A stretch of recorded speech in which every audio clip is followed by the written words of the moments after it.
Ayani, 31 years ago, on December the 15th, 1984, your father and I got married at Our Lady of the Lake University Chapel. And we got married on that day, and we moved in with Grandma Dora and Grandpa Nick. And I worked at UT Health Science Center as a billing clerk, and I worked in a billing office called MDRSP or something. Anyway, it was part of UT Health Science Center, and I worked full-time while I was pregnant with you, and your father went to school at UTSA to become an engineer, and it was his last year of school, so he was starting his last year. So we were married in December, and then about the first or second week of January, it snowstormed. So we had 16 inches of snow that January, and it was a lot of fun, but I was already 5 months pregnant or so.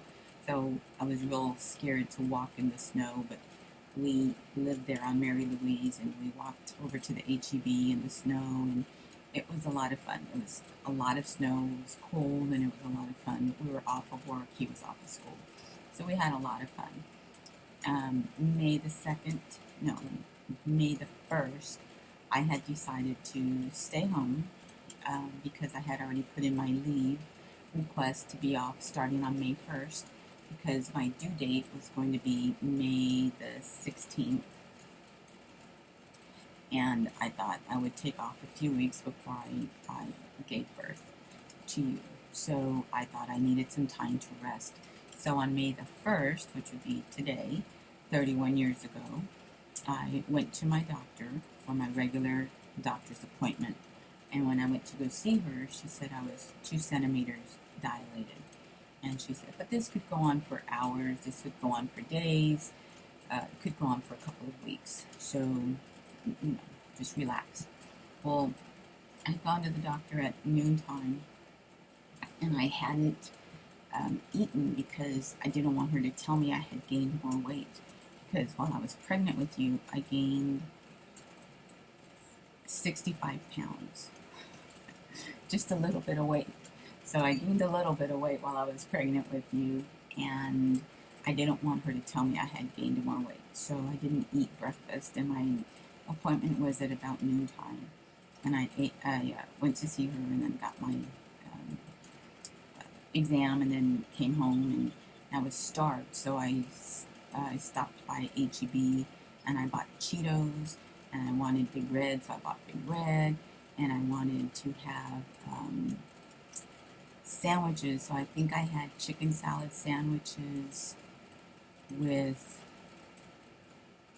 Cheetos and a Big Red, and then I had an eclair, because I really wanted an eclair. So that was my lunch, and I probably had that about 2 o'clock in the afternoon.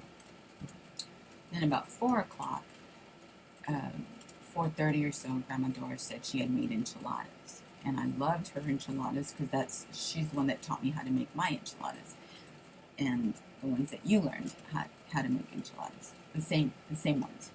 So I didn't want to miss out on that meal, so I lay down and took a nap. And then when your dad came home, I thought we'd get up and go eat then, since I was still full from lunch. So when he came home, we went downstairs and I ate. Because he never came home. He stayed at work. At school, because he called and said he was going to be late because his senior project was due the next day, and so him and Uncle Frank stayed at school. And I said, well, I'll just get up and go downstairs and eat by myself so that I won't be waiting any longer. And so I went downstairs and I ate a plate of enchiladas. And I was still stuffed from lunch, so maybe around 9 o'clock or so I went to bed, and I could not get comfortable because I was so full. I was convinced I had eaten so much or too much that day. So I went to sleep, tried to go to sleep, and I tossed and turned and tossed and turned, and I sat up, and I sat up at about 1 o'clock in the morning, and I couldn't breathe. I sat up really fast, and when I sat up, my water broke, and I thought I was peeing on myself, so I jumped out of bed, and I tried to run into the bathroom, and the bathroom is tile floor, so I ran into the bathroom, and it was slipping, and it was very slippery, and there was a little rodent in there that ran across the floor and scared me, and I just needed to go and sit down so I could completely empty all the fluid that was coming out of me. So ran, and by the time I got to the toilet, it was too late. I had water everywhere, so there was water all over the bed, all over the carpet from the bedroom, all the way into the bathroom. And I sat there, and I thought, oh my gosh, what do I do? What do I do? So I went back to bed, got the phone, and I didn't know how to get a hold of your dad because he was in some kind of lab or something, studying or putting some project together. So I called UTSA police and gave them my name and his name, and they went to go look for him. So they told me they had seen him going into one of the other buildings, and they would go send a police officer out to go tell him. So they did, and then he called, and I guess they found him, and he called, and he said he would be right home. So him and Frank came home, and I was wearing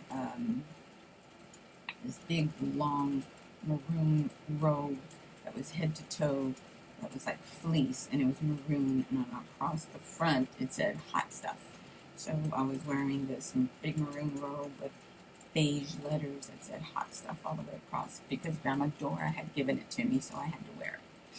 Anyway, I had on my pajamas and my hot stuff robe, and I had a towel between my legs because I was scared I was going to continue peeing. I had already called the doctor, and she said, just go on into the emergency room and tell them what happened, and I'll meet you there. So I got there, and she had already told them I was coming, but your father and Frank picked me up in your father's car, and he had a Camaro, a Berlinetta Camaro, which was like it was a popular sports car back then. So it was a 1980, or I don't know what year, some light blue Berlinetta Camaro. And so your dad was driving, and I was in the front seat, and I had already started having contractions. And Frank was in the back seat. Uncle Frank was behind me. And I was in so much pain because I was starting to have contractions. And Frank didn't know what to do, so he reached around the front like this and was rubbing my stomach, and I was grossed out because Frank was touching me, and he wasn't supposed to be touching me. And he was trying to give me effleurage. And your dad and I had learned that in our Lamaze classes. And so he was telling Frank to give me effleurage, and he was explaining to him what it was, and Frank was trying to rub my stomach, and I was grossed out because Frank was my friend, and I didn't want him touching me. Anyway, we get to the hospital, and they put me in this room, and they check me. The doctor comes in, or the nurse comes in, and another doctor comes in, and they check me, and they say, you're 8 centimeters dilated. And I said, oh, good. Can I have my epidural? And they said, no, it's too late for you to have an epidural. You're already in active labor. I panicked, and I started crying, and it just continued to get worse, and the contractions were very, very hard, and they said, just stop crying because you're using a lot of your energy. And it just kept getting worse, and the contractions kept getting bigger, and I started crying more and more. So they gave me a brown bag, and they told me to blow in and out of the brown bag, and I thought that was stupid. And then I told them I had to have a bowel movement. I have to have a bowel movement. I have to go to the bathroom. I have to have a bowel movement. And I didn't know, but that's the feeling you get when the baby's coming. But I tried to get up, and they wouldn't let me get up, and you started coming out, and I started crying because it really, really hurt. And I just started crying, and I kept saying, I don't know what to do. I don't know what to do. And all of our lamas went out the window, and we just started. I started trying to breathe, but the lama's breathing does not work. And they tried to give me a pill to swallow, but it wasn't going to help me because it was only going to be a pill. And I just started crying and crying and crying and crying. And I finally stopped, and they told me, okay, don't push. So I tried really hard not to push, but it's like a reflex, and so you just start pushing because it feels like a huge bowel movement coming out, but it's not. And so I was trying not to push, and they were telling me, you're pushing, and I said, I'm not. But anyway, right at about 1:02 p.m., you were born. And your father was supposed to give his senior mechanical engineering project to his professor and I guess group. He was supposed to present at 1 o'clock. So obviously he wasn't there, but I gave birth to you, and when I looked at you, I just thought you were the most beautiful little thing I've ever seen. And I didn't know how to be a mom. I didn't have a really good mom to show me. But it's a natural reflex when you see something so beautiful that you created, to hold it, to love it. And I'll never forget the look of your tiny little body. You were just so helpless and so tiny. And all the pain, all the crying I had done, all the pain just disappeared. It just disappeared. And I just laid still, just so still, looking at what I created, what your father and I had created. And you were perfect. You were absolutely perfect.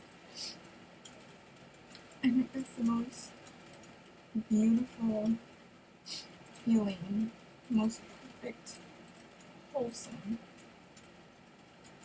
feeling that a woman has, to know that I fulfilled my role as a woman, to be a wife and to be a mother and to give birth and to see this perfect little angel laying in front of me with the cutest little face and the cutest little mouth and hands and feet. And that was the day you were born. And that was the day my life changed. And I wanted to share how I spent your birthday 31 years ago. I love you with all my heart. And I'm so grateful that you're mine. I'm so proud of you. So proud of you. You work hard. You're a beautiful young woman. You're a beautiful young mother. You're a wonderful mother. I'm proud of you. Your kids are so fortunate to have you as a mother, because you've taught them so much and you continue to teach them every day. Always remember, your kids will love you. Your kids will love you no matter what, but you have to continually love them and teach them. You're a great mom. I'm proud of you, honey. Enjoy your day. I love you.